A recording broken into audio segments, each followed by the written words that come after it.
नमस्कार मुझे श्री हातारंधा चैनल को आपण समस्त को बहुत बहुत स्वागत जनाऊँगी। दर्शक बंधु आज आम आम ओडिया मानकर अति प्रिय माछ बेसर बनैबा। आपको मु कांधिया पानी दे बनैबी। ये रेसिपीटी बनैबा बहुत सहज, खाइबाकू सेतिकी टेस्टी लगी थाए। दयाकोरी भिडियोटी को प्रथम शेष पर्यंत देखिए बिना स्किप करी। जदि मोर ये रेसिपीटी आपण मानक पसंद आए भिडियो गोटे लाइक कमेंट शेयर करदे एवं यही भली नुआ नुआ भिडियोर नोटिफिकेशन पाइबापी चैनल को सब्सक्राइब कला परे पाखर थिबा छोट बेल आइकन को प्रेस करदेवे एवं नोटिफिकेशन ऑन को ऑल करदेवे, जहाँ फल जेकोसी वीडियो मु अपलोड करी आपण माने प्रथम तार नोटिफिकेशन पाई परिबे। तो चलंतु देरी न करी आज रेसिपी देखि नबा।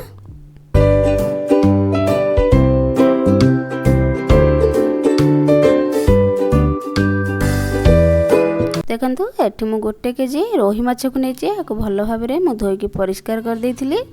वर्तमान एथिरे हम हळदी और लूण को पकई नबा। आको हम भलो भाबरे गोळेई 10 रु 15 मिनिट मैरिनेट होवा पे रखि नबा। माछ दिहरे हम लूण हळदी को भलो भाबरे गोळेई नेचे। वर्तमान हम आको साइड रे रखि दबा। बाकी सब सामग्री मु कोन कोन नेचे चलंतु देखि नबा। एठी मु गोटे बड़ टमाटर को एमती लंबा लंबा करी काटि के नेची। फाळे कांधिया नेची। गोटे मीडियम साइज आलू को भल भाव चोपा छड़े काटिकी नहीं 4 फाड़ कर कि धनिया पत्र को काटिकी नहीं। ये मुझे सोरिष मसलें 4 चामच सोरिष, 2 चामच जीरा, हाफ इंच अदा, 4टी शुखला लंका, 7 रु 8 कला रसुण को भल भाव एमती चिकन कर बाटिकी नहीं। गोटे मीडियम साइज पियाज को एमती लंबा लंबा कर काटिकी नहीं। ये मुझे हलदी पाउडर नहीं फुटण देवाई 2टा तेजपत्र, 2टा शुखला लंका, गोटे सोरिष किसी नहीं। तो चलते प्रथम आम माछ को भाजी नवा भल भाव। देखो गैस उपर कड़े को गरम कर देइथिली। वर्तमान से आवश्यक अनुसार सोरिष तेल देदेबा माछ को भाजापी। तेल आमर भल भाव गरम होगापी दबा। देखो तेल पूरा धुआं बाहर। वर्तमान जो माछ को मैरिनेट कर रखिले गोटी गोटी कर देदेबा। आपको आम एपट सेपट कर भल भाव भाजी नवा। भल भाव भाजी नहीं। देखो हमारा माछ कंप्लीट हो जाए। बर्तमान आपको आम गोटे प्लेट को काढ़ी नवा। बाकी सेम प्रोसेस रे बाकी सब माछ को एमती कड़े रे दे भाजी नवा। गोटी गोटी कर सब दे दबा। देखो ये आमर सब माछ भजा रेडी हो गला। बर्तमान आम मुंडटा हवापाई आ किसी समय लगे। से टाइम भितर मु आलू को गोटे साइड रे भाजी नेबी। आमर टाइम भी बचीज, तरकारी भी जल्दी हो। देखो आलू को भल भाव में लाल लाल करके भाजी नेबी।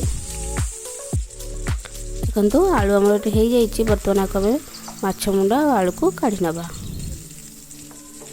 गोटे प्लेट को आम काढ़ी नवा। माछ मुंडा भी आमर हो गला। आपको भी काढ़ी नवा। से सेम कड़े रे आउ किछि तेल बंची जाइए। से गोटे चामच सोरिष देदेबा, 2टा तेजपत्र, 2टा शुखला लंका फुटण देदेबा। फुटण टे भल भाव भाजी नवा। तापर जो काटिकी रखिले कटा पियाज को देदेबा। पियाज को मध्य हल्का सॉफ्ट होगा पर्यंत भाजी नेबा भल से।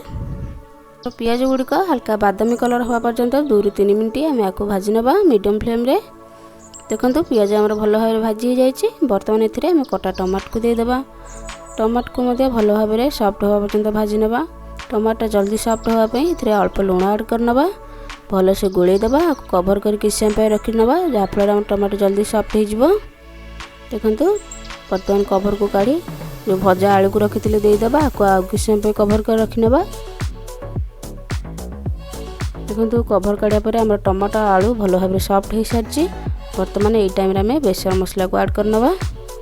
7 रु 8 चामच बेसर मसला को देदेबा। भल भाव कषि नवा। तापर एथर हलदी पाउडर अल्प पानी देदेबा। भल से टिके गोले नवा। एथिरे आउ किछि पानी ऐड करनवा। गोटे चामच धनिया पाउडर, गोटे चामच लंका पाउडर को देदेबा। भल भाव गोले नवा। स्वाद अनुसार लुण मध्य देदेबा। भल से गोले नवा। 5 रु 7 मिनिट को आम कवर कर सिझापी छाड़देबा। कवर कर नवा। देखो कवर काढ़ा पर आमर बेसर पानी भल भाव फुटी सारी। बर्तमान ये आम जो कांधिया पानी की रखी ये देदेबा। तापर ये गोले नवा बेसर पानी के आउ किसी समय कवर कर फुटिया छाड़देबा। देखो ये मो कवर को काढ़ी नहीं। आमर बेसर पानी भल भाव फुटी सारी। बर्तमान ये टाइम में माछ भजा को सब गोटी गोटी कर देदेबा। माछ गुड़िक बेसर मसला सागर सिझापी आउ किसी समय कवर कर रखी नवा। देखो कवर काढ़ा पर आमर माछ बेसर प्रस्तुत हो सारी। बर्तमान लास्ट रे किछि दालचीनी पाउडर कटा धनिया पत्र को हम पकई नबा। बर्तमान आम गैस फ्लेम को अफ कर नबा। देखंतु हमर एटी कांदिया पानी दिया स्वादिष्ट माछ बेसर एटी रेडी हो गला।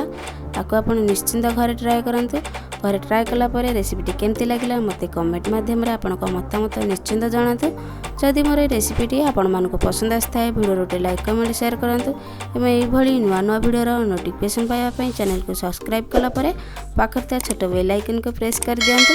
रहुची नमस्कार। देखा हेबे को नुवा रेसिपी सहित धन्यवाद।